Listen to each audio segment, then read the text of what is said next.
here, and today I'm going to be talking about episode 10, which happens to be the midwinter finale of Shadowhunters. Can you believe it is the finale? The finale! I can't believe it's gone so quickly. I'm sorry that the past 2 weeks there has not been a review. I had just pre-filmed loads of videos and was not feeling great enough to film new ones, so I didn't. But I feel a lot better this week, so I'm filming a review of the finale, and I'm glad because that was intense. I watched it with my sister-in-law, and we were literally like grabbing hold of each other the whole time we were watching it because there was just so much going on. It was really hard to keep up. So this week's episode was mad. It was very fast paced and jumpy, and it was kind of the cuts of each scene kind of didn't flow as easy as the other episodes, but I feel as though that was because it was the finale and they were trying to cram so much in to leave it at a place so that when they could pick it back up when it starts again, they'll be able to pick it up from a specific place. So I do understand why that was the case, and I know that they had to get through lots of things in this episode. I really like the fact that Alec has essentially taken back all control of the institute. Like, it is his institute now. Auditory is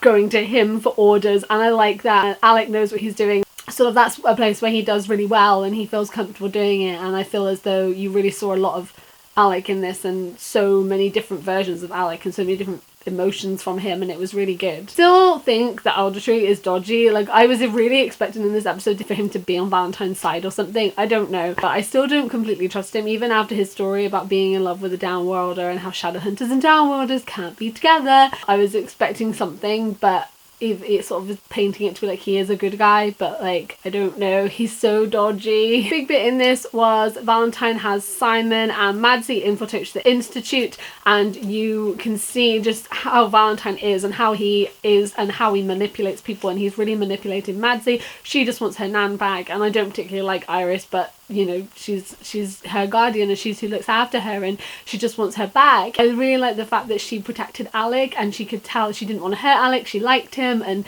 she hid him in the lift so that Valentine wouldn't hurt him and she couldn't hurt him, and I don't know, that was just like a nice little touch, and the girl that plays her is really good. And we have Valentine come in and basically take over the institute, and he's got Simon, and he really hurt Simon. It's kind of all the rush of trying to get back, and everyone wants to kill Clary because she can activate the soul sword and everything. It was just so much drama. I want to just take a moment in this to really talk about Alan Van Sprang, because I don't talk about him enough with how he portrays Valentine, but he really does feel like Valentine to me. He's a brilliant actor, and I feel as though he really does just show Valentine how he is and how he thinks about things, how he is with things, and just how he says stuff. I just feel like he delivers the lines well, and he delivers Valentine in his presence, and how kind of when he's in the room you're kind of very aware of him, and he's very powerful, this very powerful, smart man. And I feel as though that's how Valentine was meant to be portrayed when you read about him in the books, and it's just, I really like his portrayal, and I don't think I've spoken about it enough when I've been speaking about this season, but he's definitely been one of the highlights. He's fantastic as Valentine. Also in this episode, Raphael came out as asexual, which was really good. From last week's episode, I was really worried that they were going to erase that when he was saying that he had feelings for Izzy and that he wanted to be with Izzy, and kind of the way they were together. I was really a little bit worried that they were going to not make that his sexuality, and even though that has been what Cassandra Clary said his sexuality was, I was worried that they weren't going to include that, which really would have sucked because obviously it's a completely valid sexuality that should not be erased. So I'm really glad that it was in the show, and it's just so good to have that representation on screen, and to have a character that is so well loved and popular in such a popular thing be there for so many people to relate to. I think that's brilliant. One thing that I really liked about this episode, obviously we have Simon, who has been held hostage by Valentine. He gets really hurt. Valentine essentially he kills him essentially, and he is just left dying, and then Clary comes in and tries to save him. It isn't Clary, it's Jace. Simon drinks his blood and then becomes Daylighter Simon, which was so cool. Obviously I remember that this happened in the book, but it wasn't something I was thinking about in this particular episode. It wasn't something I sort of saw coming and saw as a thing that was happening, and then it happened and I was like, oh my god, and I was like hitting my sister-in-law's arm. I was like, oh my god, and she was like, what? Because she hasn't read the book, so I was like, it's Daylighter Simon! It was just so good, like how it came back, and that was the first kind of indication. Really good to watch it with someone who hadn't read the books, because she was like, but why is Simon okay, like why is he having good things if Jace has got demon blood? And I was like, wow. And then I knew that Jace was gonna run to the soul sword, and I was like, he's gonna activate it, he's got angel blood. My sister-in-law was just like, what? Why did he activate it? I was like, well, and then everything all came out. See, Valentine knew what he was doing. He was playing them the whole time, which again I think was a fantastic portrayal that Alan Van Sprang did. And I just thought that whole scene, like Jace trying to figure stuff out and figure out what was going on while still fighting and stuff, like you could really see the confusion on his face and how he'd really believed that he was Clara's sister. I can finally say that to people that only watch the show, they're not related. And you could definitely see that he really thought that, and it was really good to kind of have those moments of realization as the episode was going on, like I have angel blood, what else have you been lying about, kind of thing, and all of these things, and it was just so good. Also, the Simon and Jace banter in this episode was really good. They felt like so much like Simon and Jace that I'm used to from the books. It was funny. It reminded me of the bit in Tales from the Shadowhunter Academy when Jace is saying to Simon, oh, it was your nickname, you always used to tell us to call it you. And also like that, it just felt like that kind of humour and banter between them, and the way that they kind of like not that they don't like each other, but kind of like bounce off each other with like humorous, funny little insults and jokey things and stuff, and it was really good, and they did it so well, and it was such good back and forth conversation, and I loved it. So yes, obviously Jace found out they were not brother and sister. Valentine had the soul sword, and all of this, it all went down. He found out, and I'm wondering when he is going to tell Clary, what's going to happen with that. Is he going to tell her immediately come episode 11, or is he going to wait a bit like Alec knows, because he told Alec, and I really liked that scene between them as well. It felt like Alec and Jace, so I'm intrigued to see when Jace is going to tell her. Is he just going to want her to be happy with Simon and not mentioning anything?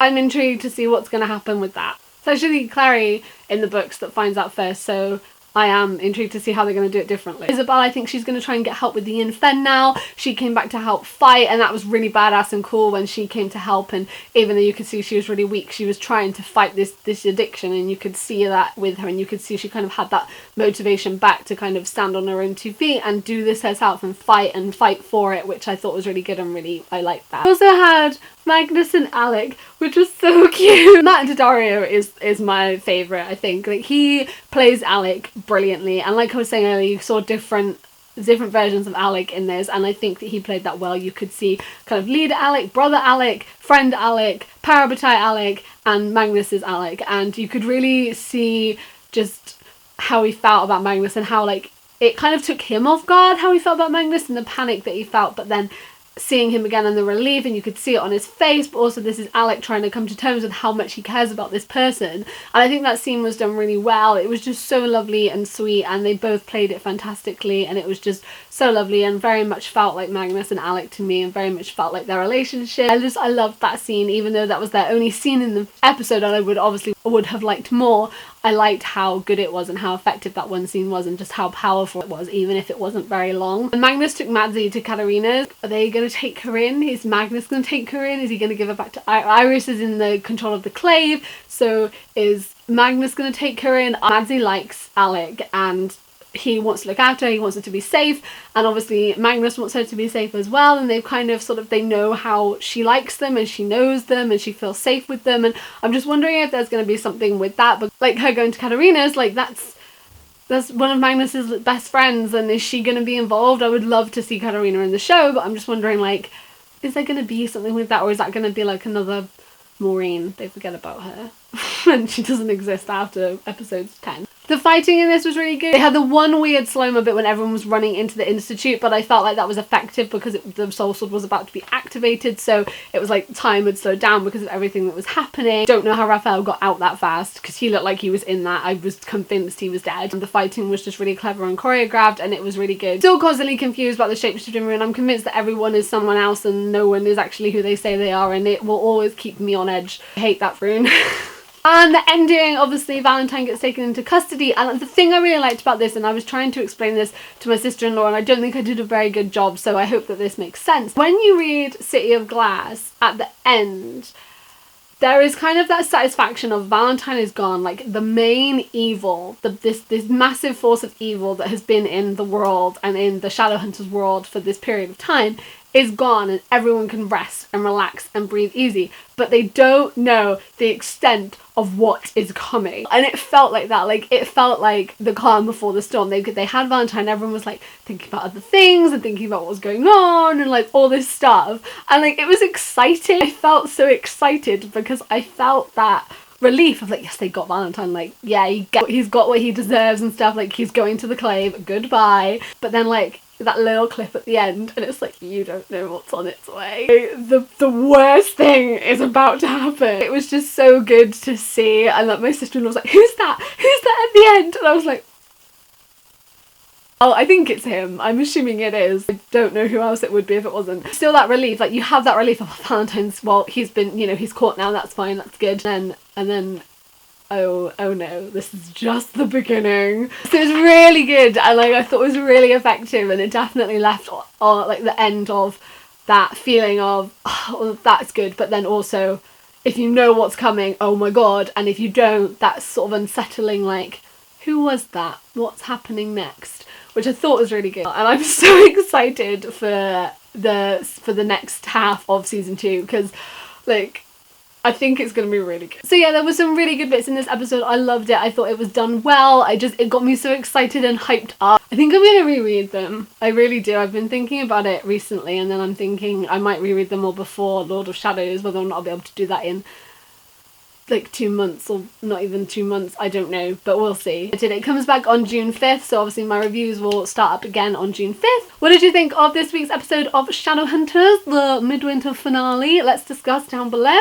If you're new here, I make bookish videos a couple times a week, so if you would like to stick around and join us, then you can do that. And as usual, all my links will be in the description below if you would like to hang out with me on other social medias. Thank you guys for watching. I hope you're doing really, really, really, really well, and I will see you next time. Goodbye.